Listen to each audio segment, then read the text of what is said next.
Faith and religion play a major role in many couples' lives, influencing everything from what they eat, drink, and wear, to how they raise their children, to where they marry, and how they worship. On today's episode, Dr. Liz and I are joined by Dr. Loren Marks from Brigham Young University, and he helps direct the American Families of Faith project, a project involving interviews with 300 couples scattered across the country, representing a variety of religions. He shares all kinds of lessons learned, including quotes from many of the couples they interviewed. We discuss how beliefs, practices, and religious community can influence marriages, and even how religion can be harmful in some situations. Dr. Loren Marks is a professor in Brigham Young University's School of Family Life and a fellow at the Wheatley Institute. His research focuses on religion and families, as well as on African American families. He has authored nearly 200 scholarly articles and books. His research on families has received national media attention from outlets including the New York Times, the Washington Times, the Boston Globe, and the Wall Street Journal. He is co-director with David Dolhite of the American Families of Faith Research Project. We hope you enjoy the show.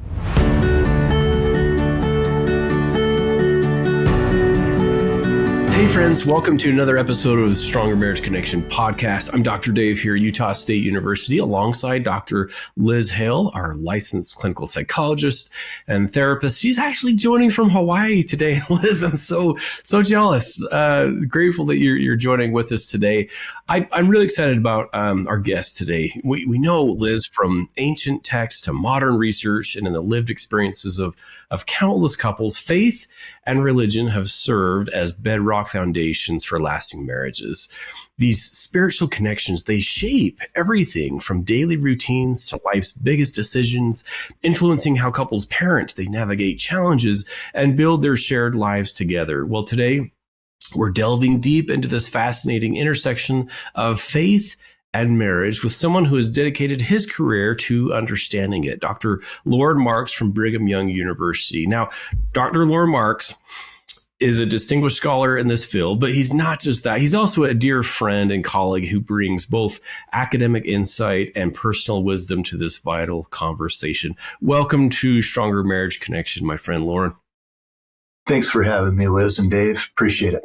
Yeah, thanks for joining us. Now, Loren, before we take a deeper dive into our discussion about faith, religion, and marriage, can you just give us a little bit of a background about why you chose to study this particular aspect of families? Sure. The American Families of Faith project is a co-directed project with Professor David Dolhite and myself. And over the years, we've had over 300 students, wonderful students who've helped make it possible as well. But going back 25 years ago or so, we discovered that about 10,000 statistics-based studies on divorce had been conducted, but that fewer than 300, or only about 3% as many studies, had used in-depth interviews with wives and husbands in strong, happy, exemplary marriages. And so, in a phrase, we have tried to make the effort to bring some balance to the force, you might say, trying to bring strong marriages a little bit more to the foreground. Okay, wonderful. Thank you.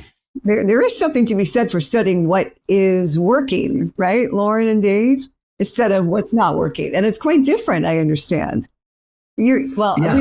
We love that. I don't know if you want to say anything about that, but we just love that you're involved with this American Families of Faith project, Loren.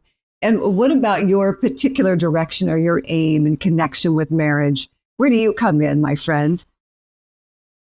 It's been a joy. In some ways, the aim for me, I think is the same for many of the students that work on this for Dave Dolhite, and that is to figure out how to build a championship marriage in a world where that seems increasingly hard to pull off. And so the way that we've approached that essentially is we have talked to the point people, community leaders, clergy around the country, and have said, to a Jewish rabbi, to a Muslim imam, to a Catholic priest, a Baptist pastor, we want the strongest, the best marriage from your respective congregation. we would like to interview the wife and the husband together to find out how they pulled it off. And usually these marriages are 20 years plus. And we sit down with them in their home and ask them, what's the secret sauce? How did you make it work? What challenges did you face?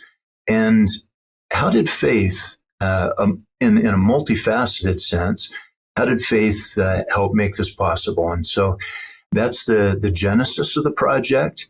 And it's what continues to fascinate both Dave and myself 25, 30 years into this endeavor.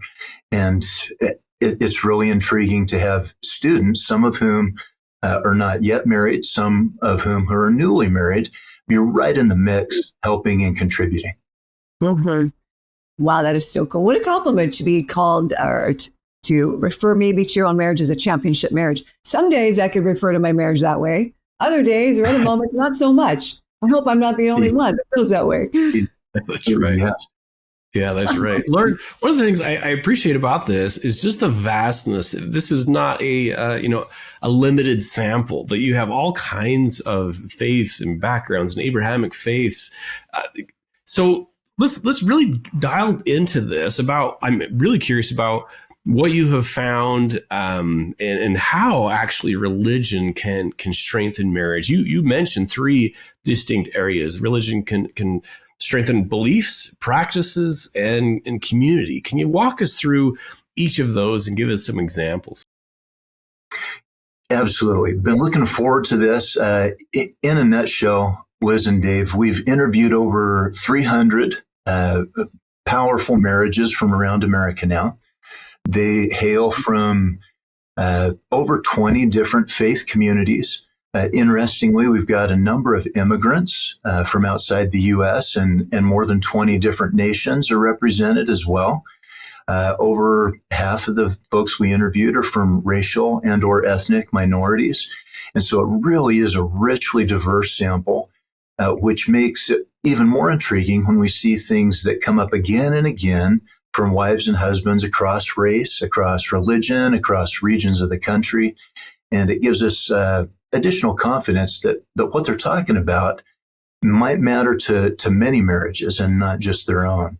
But I appreciate the three-faceted question about beliefs, practices, and communities. In looking forward to getting to visit with the two of you today, I thought it might be a lot more interesting to introduce your listeners to many of the families that we actually interviewed. We mentioned it's important to try to steer away from being a diva soloist and letting the rich voices of the choir sing. So if it's all right, I'll tap several of the wonderful women and men that we've interviewed and share little pieces of their story. On the beliefs note, one way that beliefs in general seem to strengthen many of these strong marriages is through what we've come to call a shared family vision. One Arab Muslim wife named Noreen told us, I think that religion affects our married life because on this point we can agree. The Ramadan fast, the month-long fast in Islam, is sacred. When we both fast, we do our activities together. We break the fast together, and we wake up at midnight and eat before fasting. So we do these types of things together. That's how religion is making our life and our marriage grow together. And there I end with her words, but I mentioned Noreen and her husband were pretty open about having ongoing, conflicts about daily hassles, those kinds of things. But Ramadan, this month-long fast, was something that they looked to throughout the year to pull their family together, to pull their marriage together. And at the conclusion of this highly disciplined 1-month fast, they, like other highly devoted Muslims, would take a zakat fast, an offering that was given to the poor. And for some, this is as much as 2.5% of their net worth. I'm not even just talking about gross income for a year, but net worth. And for a college student, that I spend a lot of time with, 2.5% of the $20 bill they have in their wallet doesn't sound like much. But for somebody who's been stashing away a nest egg for years and years, this is the culminating effort of the fast, to give this offering of generosity to the poor. And I can't help but note that if each of us were to follow this kind of example and model, we'd eradicate world hunger in a mighty hurry.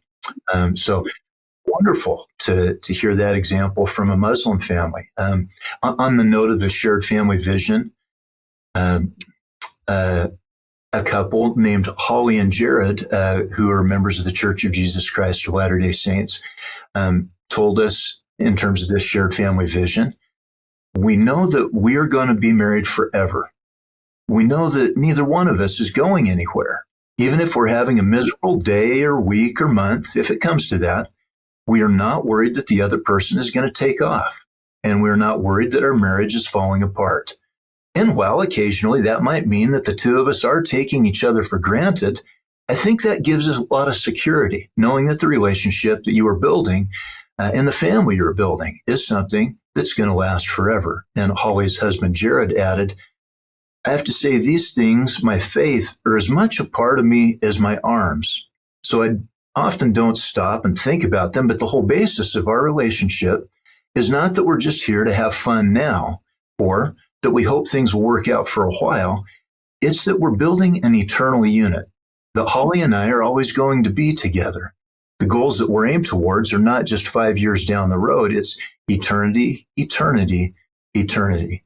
So whether we're hearing from Noreen or Holly and Jared, we hear couples that have a sacred focus and also a shared vision about what family life is about. So I'd say on the beliefs front, that's just a brief snapshot from a couple different families. In terms of practices that you mentioned, Dave, I love practices, get very excited about them.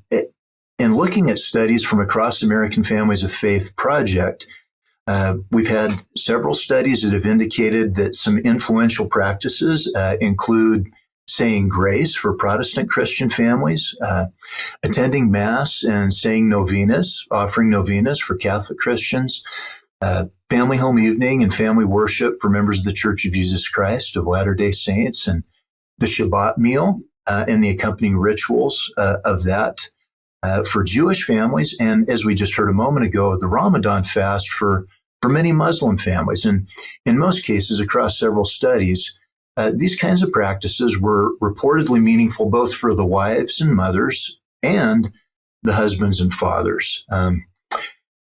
One practice that recurs as meaningful across race, religion, and region is family prayer. Shanna, a Latina Christian mother of 5, told us, reflecting back on her life, she said, my neighbors from the time I was the age of 6 all the way up till I was 10, they were born again Christians. And even though that's not the denomination I'm in now, it's a little bit similar to it. Anyway, I felt different when I walked in their home.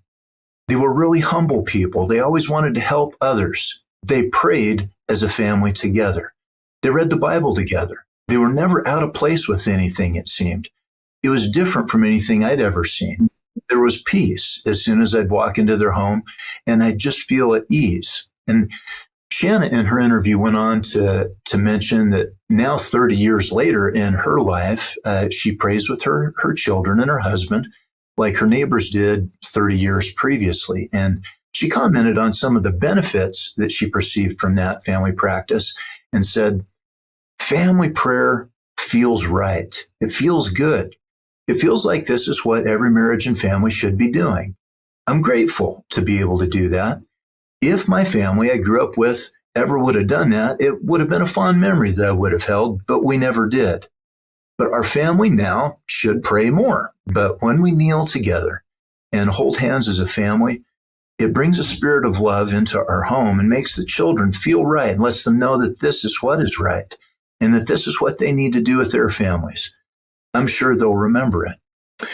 And research elsewhere by other scholars indicates that these kinds of religious practices do leave a lasting impression on many, not all, but on many kids growing up.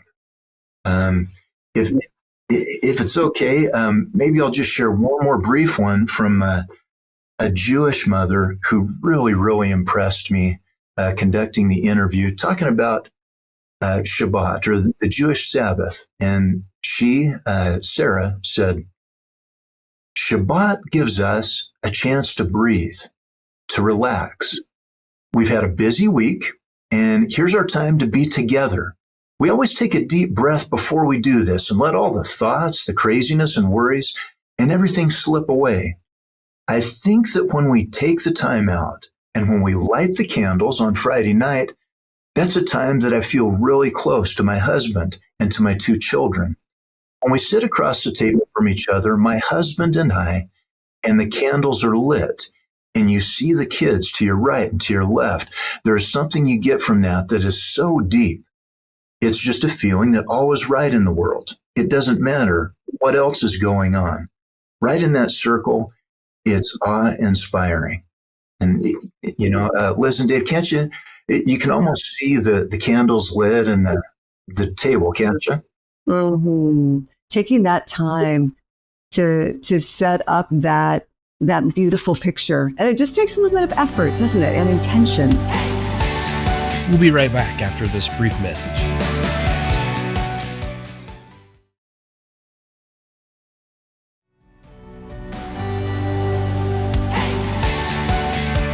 And we're back. Well, let's dive right in. And I was telling Dave and Rex not that long ago, Loren, that, my husband's not a man of many words, but I love to hear him pray. And it really touches my heart when he prays for me. There is something just very beautiful about that. I get to see him through different eyes. So I'm an easy sell when it comes to faith, prayer, taking time out. As we know, so many things can be used against us, right? As good as faith is, sometimes it can be a double-edged sword. How have you seen, Loren, where religion can actually harm or divide marriages? That's a really good question, and it does. If religion, especially when it burns hot in someone's heart, in someone's life, that same fire that warms up the house, the same fire that prepares a hot dinner, can also burn when we go unwisely crashing through. A few different thoughts about how religion can do some damage if we're not careful include, I think, a key phrase from one of our friends, Bill Doherty, a leading marital therapist and researcher from University of Minnesota, is that we have to be careful of what Bill calls time affairs. And as opposed to sexual infidelity, what Bill means by time affairs are investing time in anything that becomes a detractor or a deterrent in the marriage. And that if we're not careful, too much time with golf or hunting or shopping, keeping up with fashionistas, can destroy marriage just as much as sexual infidelity if that time affair gets in the way.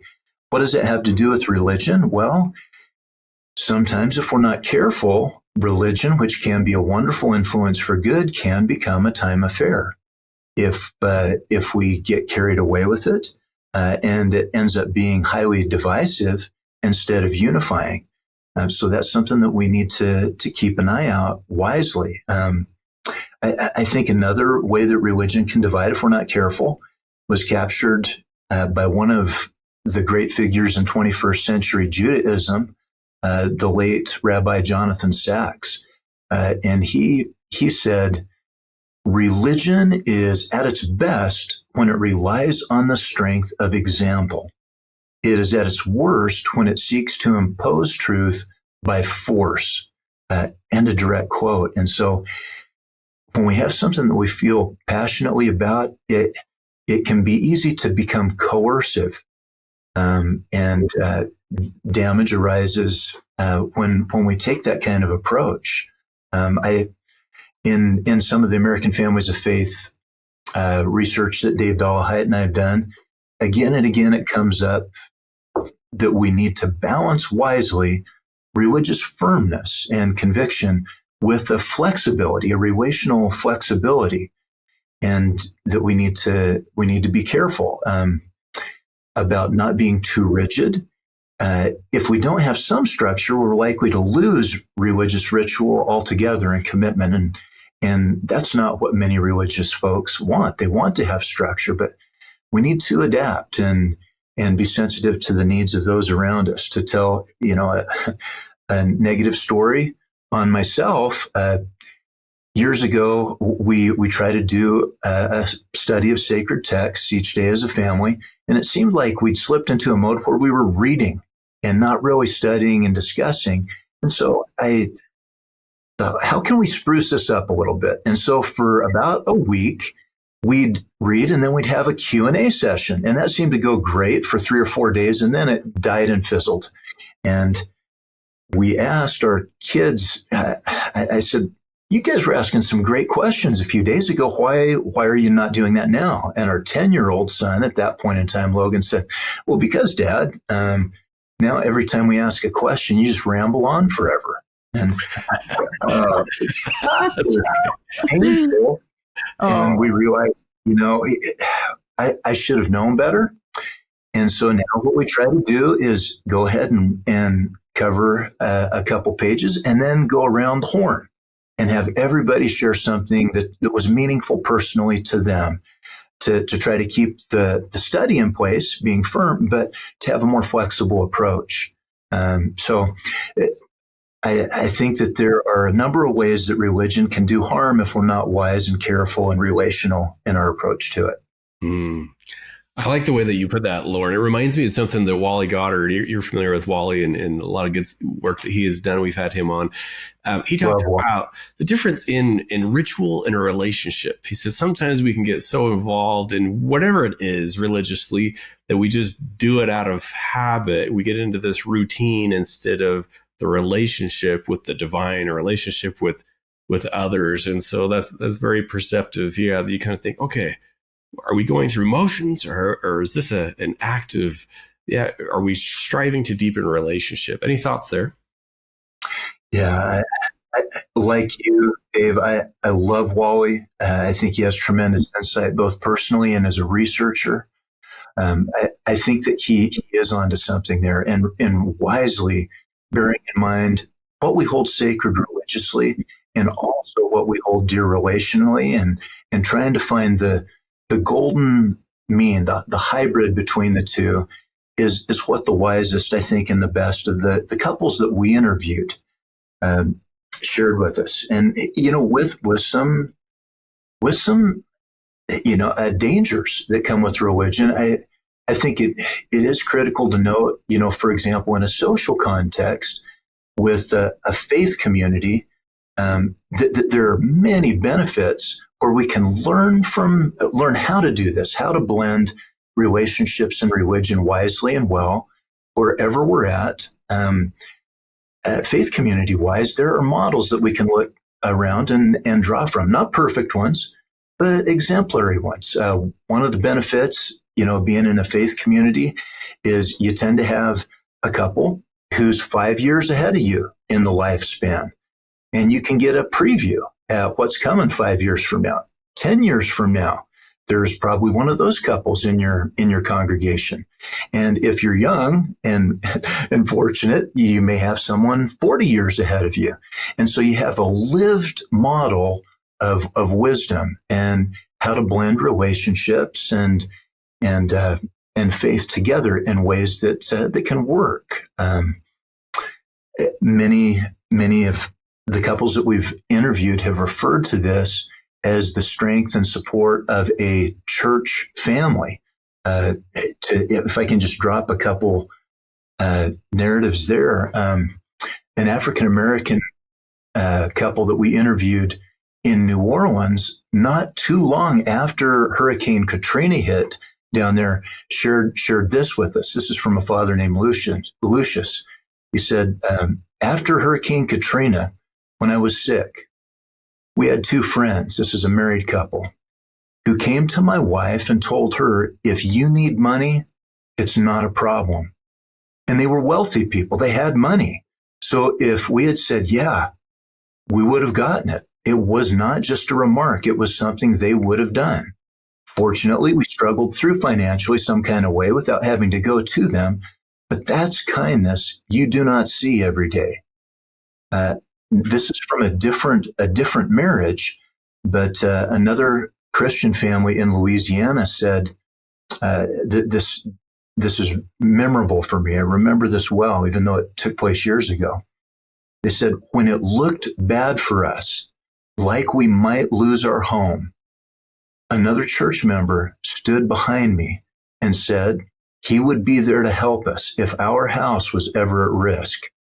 I knew that he would take care of us and nothing would happen as far as our home.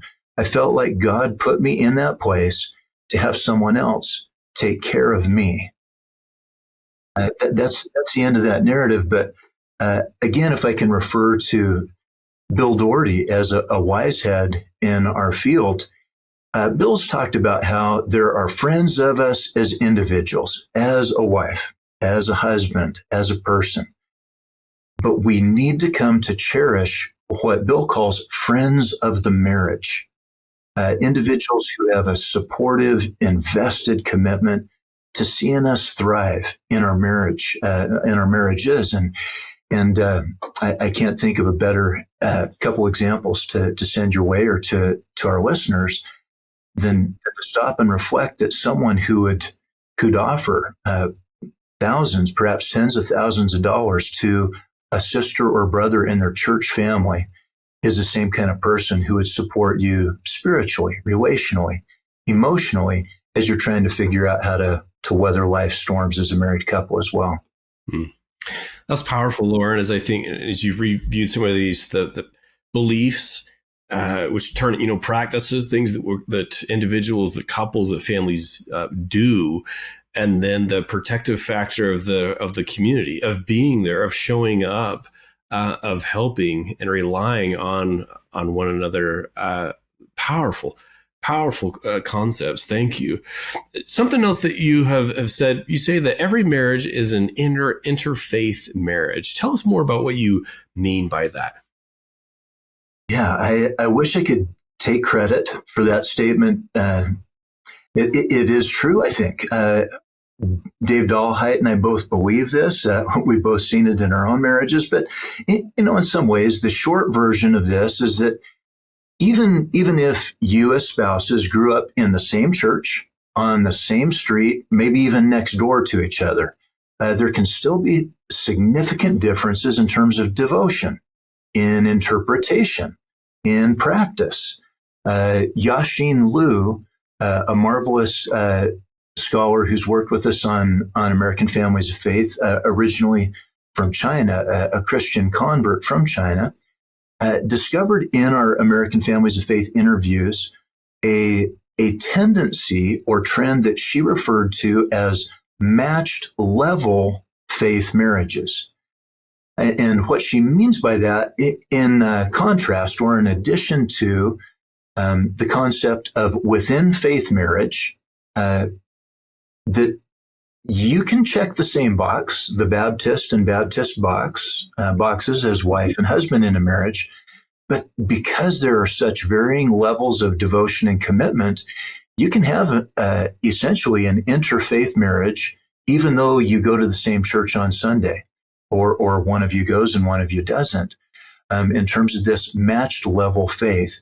And again, among many of these exemplary couples that we interviewed, they were aware and respectful, highly respectful of their spouse's beliefs and practices and approaches that in some ways mirrored their own and in some ways were different. But I think that's something interesting for us to consider, that even though interfaith marriage gets a lot of attention and play, that there's this matched level faith that also comes into play. And for many people of faith, when they hear that concept and think about it, say, "Oh, yeah, I've seen that my whole life. I just didn't have a name to give to it." Yeah. That's just thinking about that is interesting. Let me ask you then, Lauren, a follow-up to that. Is the goal necessarily to bring you, to the exact same level of belief and ritual and practice? Or is it to honor and respect, where your partner or spouse is as you grow together? And it may be, a slightly different journeys or experiences that you have. Does that make sense? It does. It's an excellent question. I think of the wisdom of a Quaker proverb, which says, "You lift me and I will lift thee, and together we will ascend." I love the idea there, and this comes up in some of our interviews across faith, by the way, an idea of a divine triangle, where a wife may be coming up one apex, the husband up another apex of a triangle, and their walk is not identical. They're individual elements, and yet as they strive towards a shared God, they do converge as time goes on, but there still has to be respect, give and take, conflict resolution, some patience, some holy envy for strengths that one partner may have where another is weak, and so forth. So it's a great question. Many of these couples, and this is something that I think qualifies as one of the most important findings that we came across, is that great marriages were not and are not always great. Liz, you kind of referenced this, I think in our conversation earlier. Some days are championship days with your husband. And, in my case, some days when I go home as a family studies professor and do the take-home exam as a dad and husband, I'm afraid I get some D's and F's along the way. And many of these couples were pretty authentic and transparent and saying, "Look, the first 1, 2, 3, 7 years of our marriage were a struggle in growing pains, trying to figure out how to turn two me's into one we. And were it not for faith, both of us would have jumped ship." And some of them got quite emotional.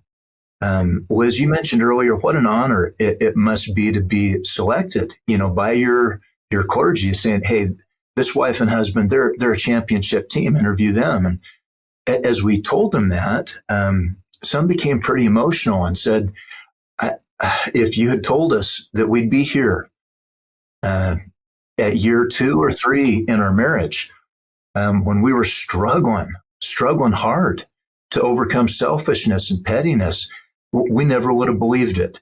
And yet 14, 20, 25, 30 years in, they'd figured out how to turn two me's into one we. That's so tender. That makes me cry. It's beautiful. Wow. We would love to know more, learn about some of the most important findings about marriage for the American Families and Faith Project, how we love that project. What have you learned over the years that applies to marriage in particular? So you've said so many great things. Are there any other nuggets just about your own marriage and the marriages that you see around you in your own family or the students? Tom, what else? What else, my friend? Thanks for asking, Liz. In terms of my family of origin, one of my favorite stories from my dad is one that took place back in the 70s. And at this point in time, this is a different time, obviously, but my mom and my dad had 3 different children in cloth diapers at the same time. And their washing machine broke.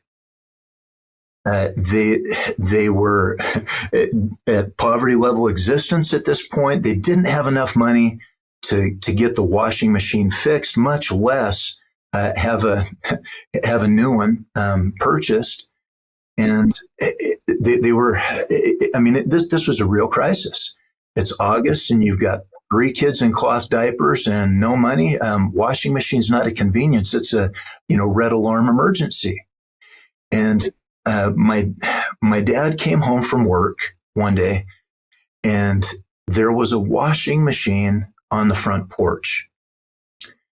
And he lifted up the lid and there was an envelope with $100 bill inside taped to the underside of the lid. No note, just this. And then a wash bin full of detergent. Really quick, without boring anybody, if we run the economics on that, we're talking about $400 or $500 in the cash alone in today's currency. And my dad teared up. He said he felt something inside him break. Such gratitude for the kindness of an individual or family who would do this. And he and my mom swore something of an oath to each other that there would be a day when they would be in the position to help others in the way that they'd been lifted in their faith community, in their community in rural Oregon, outside of their church as well. And I hesitate to say this because my dad wouldn't want me to, but in some ways, this is the point. The day did come when they broke through, a poverty level existence. And the way that they approached the remainder of their life is they bought used cars, but when they figured they got their money's worth out of a vehicle, they would look around them in the faith community or the broader community and find a family that needed a car and just give it away. I don't know how many they've given away to this point. To my knowledge, it's probably somewhere between 12 and 15, maybe as high as 20. But in terms of pure and lived religion, loving God and loving your neighbor is sacred in almost every world tradition. And when a marriage can rely on faith and then turn and give some of that strength to others in the faith community, in the broader community outside of the faith community, those are situations where everybody wins. And naturally, you don't have to belong to a faith community to do that. But the faith community does create a structured, intentionally fabricated context for giving and receiving in a covenant community where promises have been made in the marriage to the family, to the faith community, to sisters and brothers in that faith community, sacred covenants, to behave in ways that try to approximate the God that's believed in. And I find that deeply inspiring and hope to be more like that. We'll be right back after this brief message.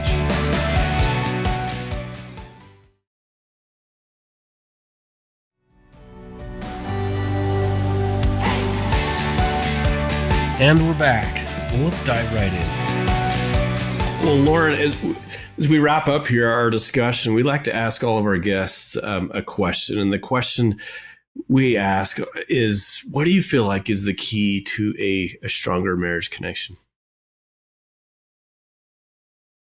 There are thousands to choose from, as you two are well aware in your professional life. If you were to pin me down, I think one might be the big C versus little c commitment. Again, this is something that our colleague Bill Doherty's talked about as well, along with several other researchers.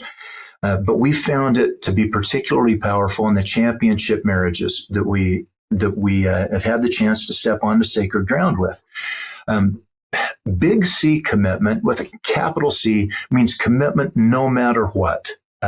Little c commitment is commitment as long as ... as long as they don't find somebody who's better looking, or whose hair hasn't fallen out like mine has, who makes more money, who's healthier, etc. And increasingly, we see that kind of provisional commitment. But with big C commitment, this buy-in of commitment no matter what, a level of loyalty, of integrity that is held sacred by both wife and husband. I think that kind of commitment, that kind of trust can cover a multitude of ills, including stupid things that we do and say every day in marriage and life that can get us by. Maybe the most potent example I can give you of big C versus little c commitment comes from a couple named JD and Betsy. They're an African-American couple from Wisconsin. And in 2005, so 20 years ago, Betsy, who they'd already raised some biological children, but also had 5 foster children, she was struck by a drunk driver and lost her legs, her mobility, and her ability to communicate clearly after an extended coma. As I interviewed them, both of them explained to me that they didn't have time to hate nobody and that they'd forgiven the drunk driver. And at that point in the interview, JD turned from me to Betsy, sensitive to a comment that she'd made that she wouldn't blame him if he ran away from her in their profoundly difficult situation. And at that part, JD told Betsy, and I'm going to read this because I want to get it just right. He said, "You know, like I told you, I said, till death do us part." Elsewhere in the interview, he says, "Till death do us part and forever after that." Continuing with his words, "I am going to be here. I want you to be here for me too. That's what my mother told me. She said before we got married, son, you've got to listen to the words. That's what my mama said. If you are truly, really ready to get married, you got to listen to the words." That's what I did. I listened. That's what I want it to be. Till death do us part and forever after that. That's where I want our relationship to be. I'm always going to have your back, and I want you to have mine. And this afternoon, Liz and Dave, like every other day, JD will pick Betsy up. He'll put her into her wheelchair. He'll take her down the elevator in their apartment building, and he'll take her for a drive. Her only real taste of freedom each day. 20 years he's been doing that. JD understands what big C commitment means, and our American Families of Faith team, including the 300 students who've worked with us over the years, we are so profoundly grateful for marriages like JD's and Betsy's that don't show us perfection, but they do show us exemplary levels of commitment and devotion, love, integrity, and trust. And hopefully the lived invitation that they offer through their examples will inspire us to new heights in our own marriages. Wow, that's something. Wow, you have been so blessed us so much today, Loren. So much good information. Where can we all go to find out more about you and your research, please? Thank you for asking, Liz. American Families of Faith, if you just punch that into your Google search engine, it'll give you our website, and there are a couple hundred different resources ranging from video shorts of a minute to fuller length articles. Some of these are public facing. Some of them are more academic in tone and based on the hard research. But we hope that you'll draw strength from families like JD's and Betsy's. It's interesting. I have been so moved by these families. It's been the great experience of my professional life to be able to go to work and to learn from families like these. And I would say to those out there, yes, we're familiar with the divorce statistics. We know that there are a lot of things that are difficult in life, but there is profound and real hope in examples of everyday heroes to our right and to our left, and many of those can be found in faith communities. So that's been a blessing for me. Wow. So powerful, Loren. Hey, another question we ask all of our guests is just a takeaway of the day. Is there a takeaway, something you want our listeners to remember from our discussion today? Thanks, Dave. If I can share a personal experience as opposed to one from one of our 300 marvelous marriages, I just feel incomplete without doing a marriage-related podcast, without talking about my sweetheart of almost 30 years, Sandra. And I will say that having taught at 3 different universities across time, often I'll ask a question confidentially near the end of the semester and ask students to take out a blank piece of paper, not to put their name on it, and to write a response to the question, what is your greatest fear about marriage? About 85% of the students who've responded over the years have said, my greatest fear is that my spouse, my future spouse, will cheat on me. And most of the remaining 15% say, I'm worried that I'll cheat on my future spouse. So the crux here takes us back to the big C, commitment. And often I will share the following love story from my own life. And in short, it goes like this. One of the great love stories from my life, I think, about 20 years ago, my wife ran to a Kmart store and was buying a number of groceries, including a sink fixture replacement for her house.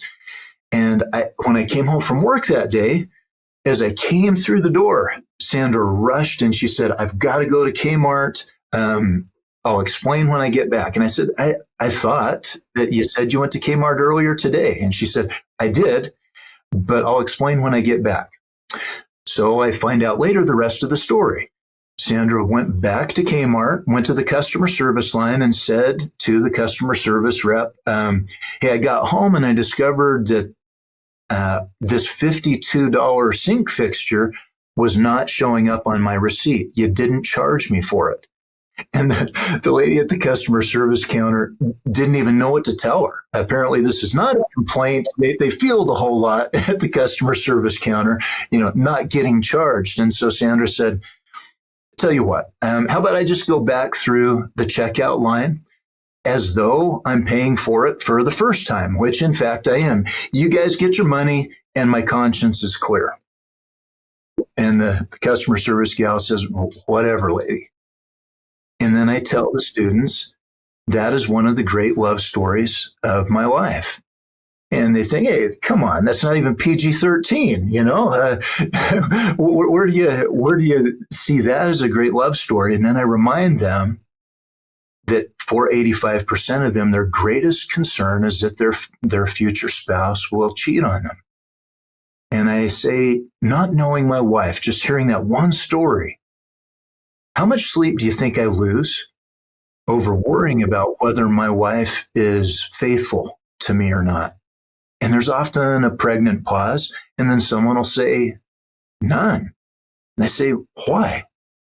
And they'll say, well, because she was faithful to the cashier at Kmart. I mean, she took the sink back. And then I'll say, that's right. She took the sink back. And if I could give just one piece of counsel to our listeners today, it would be to be the kind of woman or man who would take the sink back, to have integrity, to live up to those promises, those covenants that we make. And that when we do that, through what Dave Dolehite and I call the principle of lived invitation, namely, our behavior is permission to others to behave similarly. But it is more than that. It is an invitation to do so. That through that principle of lived invitation, when we live up to our covenants, our commitments, when we take the sink back, there are benefits that come from that kind of integrity that bless not only our own marriage or our own children, our own home, but that permeate society and instill in each of us a desire to be our best self. So on that note, I think I'd close up with a statement from Judaism that marriage is an invitation to increased holiness. And to be married to a woman like Sandra, it is that. It's not perfect. We both make mistakes every day, but nevertheless, there is that ongoing invitation to holiness. And back to our Quaker friends, you lift me and I'll lift thee, and together we will ascend. So thanks so much for having me, you two. I appreciate your work, appreciate the messages on the podcasts, past and present. Thanks for all the good work you're doing with Utah Marriage Commission, etc.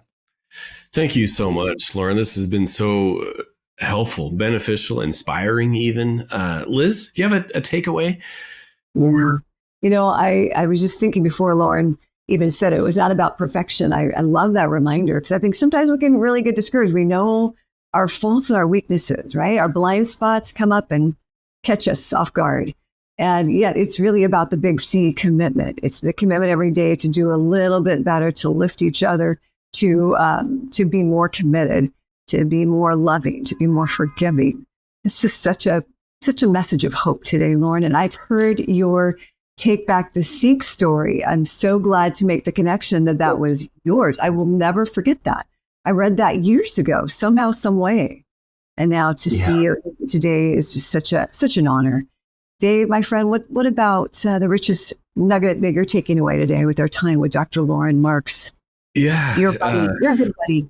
Yeah, this has been, and Loren, I mean it when I say this has been inspiring. And I think that's what faith can do for people, is to help them to live better, holier, outside of themselves. I think religion and faith, a lot of the theme in my mind as you read these narratives is it helps them to search inward and then to turn outward, right?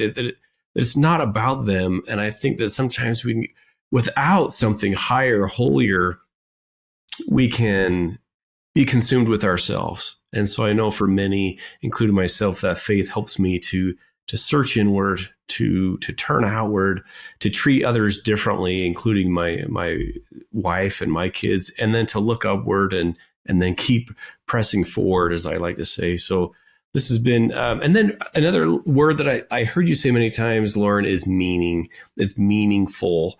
That faith or religion can bring meaning and hope and help us through the tough and through the hard and through the challenges. It can bring us hope and help us, in our lives to treat others differently, higher, holier, as you say. So Loren, man, thanks again. This has been such a joy, such an honor, really, at least for me, to have you on and to listen and to learn from you, my friend. Thanks so much for your time. Appreciate you both, Liz and Dave. I'm struck, as we heard these narratives from amazing couples, that most of them referenced other couples that they were inspired by. I think that just like in research, where we stand on the shoulders of giants, great marriages often are inspired by other preceding great marriages, and hopefully we can keep that chain alive. Well Good said. point. Yeah, yours is one of those, Loren, for me. So thank you for that. Well, friends, that does it for us for another episode of the Stronger Marriage Connection podcast. We'll see you next time. And remember, friends, it's the small things that create a stronger marriage connection. Take good care of you and each other. Bye-bye now. Thanks for joining us today. Hey, do us a favor and take a second to subscribe to our podcast and the Utah Marriage Commission YouTube channel at Utah Marriage Commission, where you can watch this and every episode of the show. Be sure to smash the like button, leave a comment, and share this episode with a friend. You can also follow and interact with us on Instagram at Stronger Marriage Life and Facebook at Stronger Marriage. So be sure to share with us which topics you loved or which guests we should have on the show next. If you want even more resources to improve your marriage or relationship connection, visit strongermarriage.org, where you'll find free workshops, e-courses, in-depth webinars, relationship surveys, and more. Each episode of Stronger Marriage Connection is hosted and sponsored by the Utah Marriage Commission at Utah State University. And finally, a big thanks to our producer, Rex Polanis, and the team at Utah State University, and you, our audience. You make this show possible. The opinions, findings, conclusions, and recommendations expressed in this podcast do not necessarily reflect the views of the Utah Marriage Commission.